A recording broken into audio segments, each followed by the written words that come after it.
I saw a movie this week called The Afterlife. And I went to go see it with a couple of priest buddies on our day off on Monday. And the reason why I went to go see it is I had heard that it is a documentary, in fact it is, that is out in the movies that presents evidence, medical, scientific, clinical evidence for the existence of the soul and for the afterlife. So we went to go see it.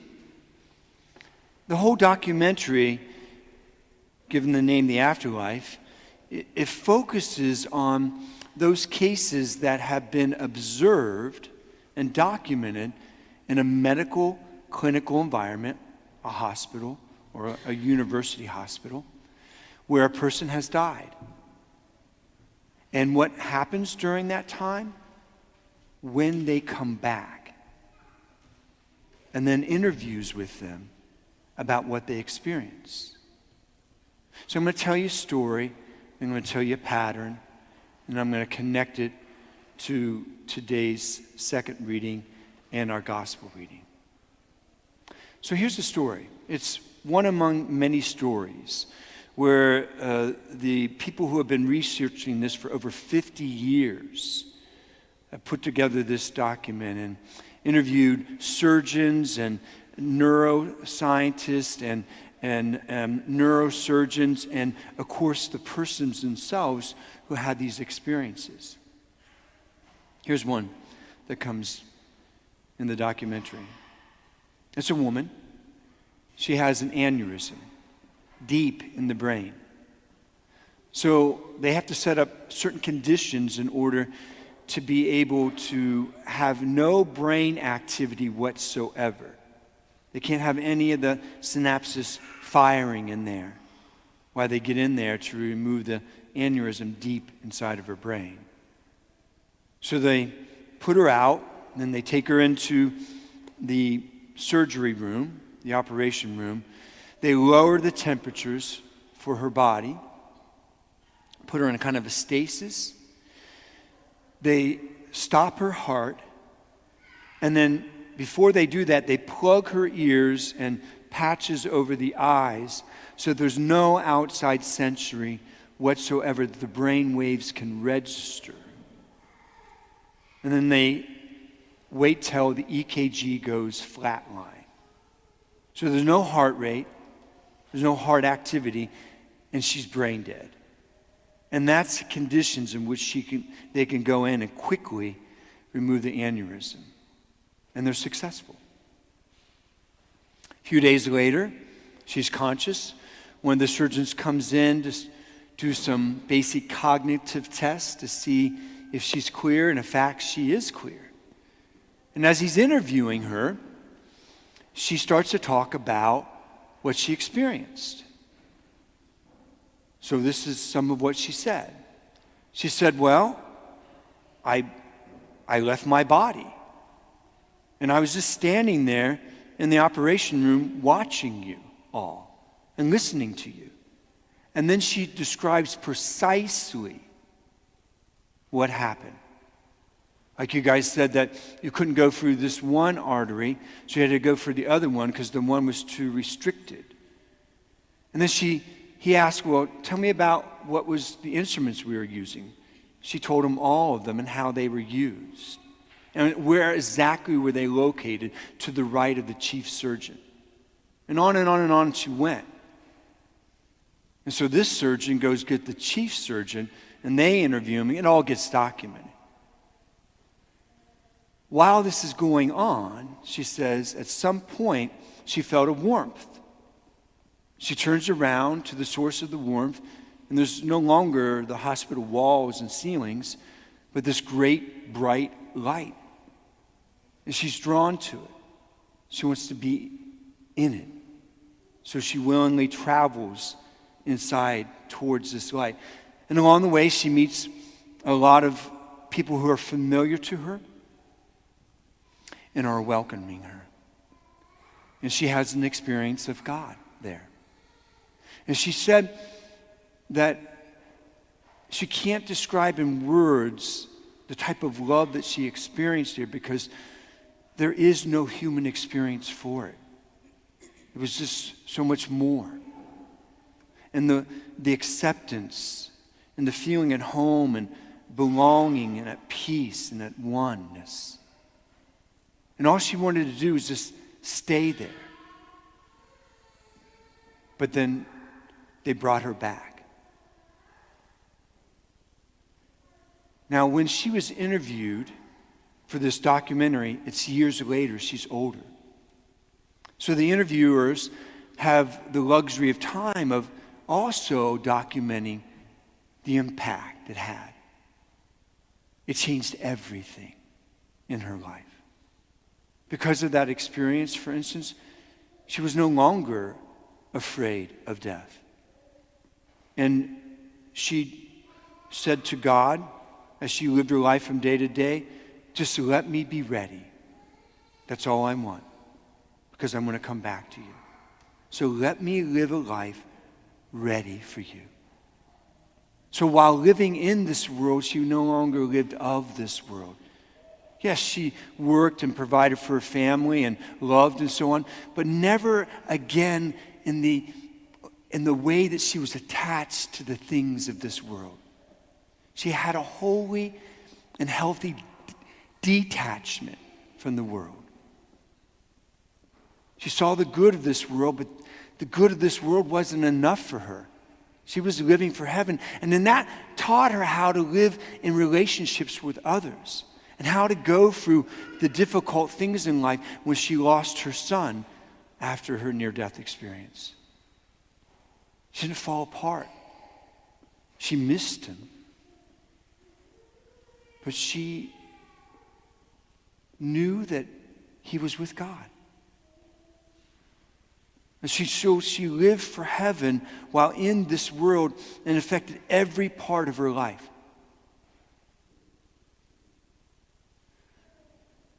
It's fascinating because the movie looked at tens of thousands of scientific, clinical documentation of what happens on what is observable. And that is what is going on with the person's body. The heart stops, the brain's dead, and so on. They can't measure these experiences. They can only verify that there's no way that these people can have these experiences because the brain is dead.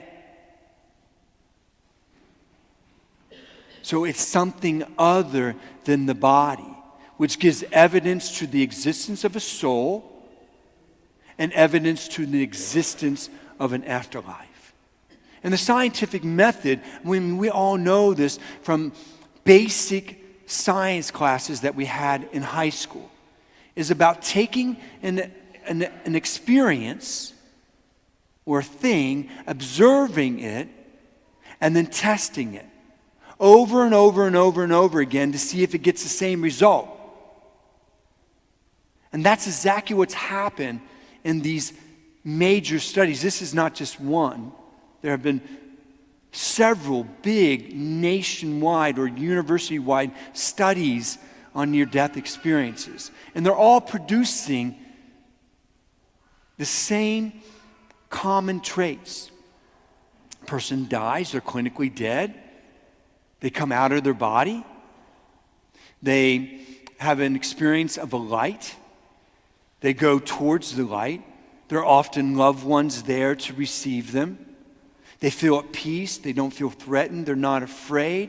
All their worries fade away. They have an experience of God in that they see Him, or they talk to them, they hear Him, or they feel Him or experience Him.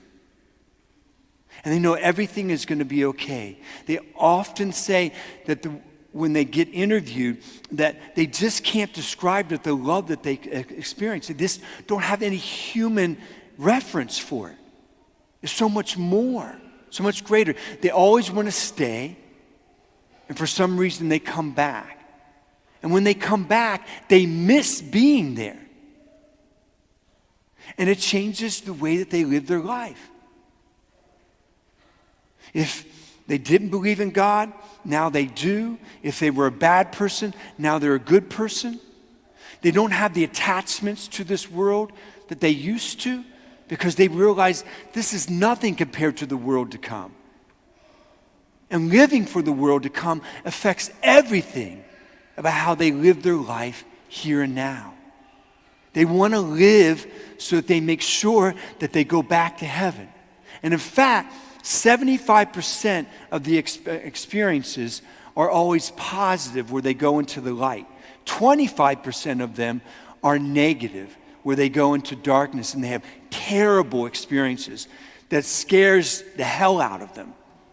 Literally, right? And that equally changes their life.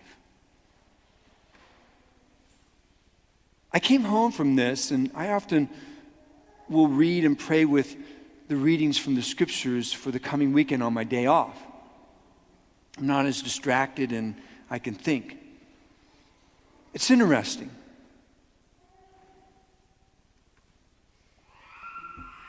Paul's letter to the Thessalonians, chapter 5. He calls us children of the light. Children of the light. What's interesting, and I guess I just never thought about this before, is that Paul was this great persecutor of the church. And on the way to Damascus, papers in hand to destroy the Christians in Damascus, he has an experience of Jesus Christ. And how does Jesus Christ come to him? How does he come to him? As a great blinding light. This great light. And in fact, physically, he is blinded by it. And in it, he doesn't see Christ. He only hears him. And it just completely disrupts his entire life, his entire career, his entire belief system and mission in this life. And as often is the case in these documented cases, he has to go through a transformation. There are major changes he goes through. He goes to Damascus. He, has this encounter with Ananias. He's healed from that. And then it says that he spends 3 years of his life going through changes. And then he starts his ministry. And he's completely different. And he spends his whole life doing what? Trying to convince others of the beauty and the good and the truth of Jesus Christ and to live for him rather than for everything else. And he is undogged in this. He faces all kinds of oppositions and persecutions and obstacles. And here he is in his letter to the Thessalonians, chapter 5, and he says these 3 things. He says, we're children of the light, so live like that. Not children of darkness. And then he says, because the day of the Lord is coming. Now, the day of the Lord for the Jews means one big thing, but another thing particular. In general, it means the second coming of Christ. Many of the people of St. Paul's time believed he would come again in their time. So the day of the Lord. And it's established in Jewish belief. The day of the Lord was the coming of the Messiah. So he says, that's going to happen. Or the day of the Lord is particular in that each one of us, here's what's inevitable, each one of us is going to die. We know that. Doesn't matter what belief you have, each person is going to die. Right? And so he's saying the day of the Lord is going to come. And then the third thing he says, and it's going to come like a thief in the night. When most of us least expect it. So what does he say? He says, therefore, live as children of the light. Live as if there is a God of the light. And live in his light. Don't live in darkness. Stay sober and alert. Ready yourself. Be ready. Because one day, you're going to come into the presence of God. And whether you stay in that light forever or go into darkness forever is dependent upon his mercy and your receptivity to his mercy. His love and your receptivity in living in the reality of his love here and now. And that's the gospel reading. You have this servant who's given much talents. You could fill in that word talent with given much time, given much opportunity, given much grace, given much love, given much breath and air to breathe, given much. To do what? To use what is given to us while we're in this world, in the things of this world, in the activities of this world, in order to advance the kingdom of God, to bring light into this world. And then the one who does that is given a great reward. And the longer version of this gospel, the one who takes what is given to him by his master and buries it and does nothing, is the one who is cast out into darkness. And not because God is an evil God, but because God has set up the expectations. We don't make the rules, he does. And rules are really not the right word. It's love. And for love to be love, it takes at least two. The lover and the beloved, the lover and the beloved. And all God wants for us is to accept his love and live in the reality of his love. And then when we do that, we respond in love and generosity. Rather than just loving the things of this world and the peoples of this world and the activities of this world and all that stuff of this world, that doesn't become the thing that darkens us and distracts us and attaches us. No, because we're children of the light. We receive his light. We accept his light. We love him. And we spend our lives sharing his light with everyone else. And then we get so much more than we were given while we were here, because we gave it all away. And that's what we're about ready to head into. That's why we have a season before a season. That's why we have Advent before Christmas. That's why we have a life before. Is year after year after year, the church cycles into us, tries to create a habit for us of always preparing for what? Christ's first coming. By preparing ourselves for Christmas.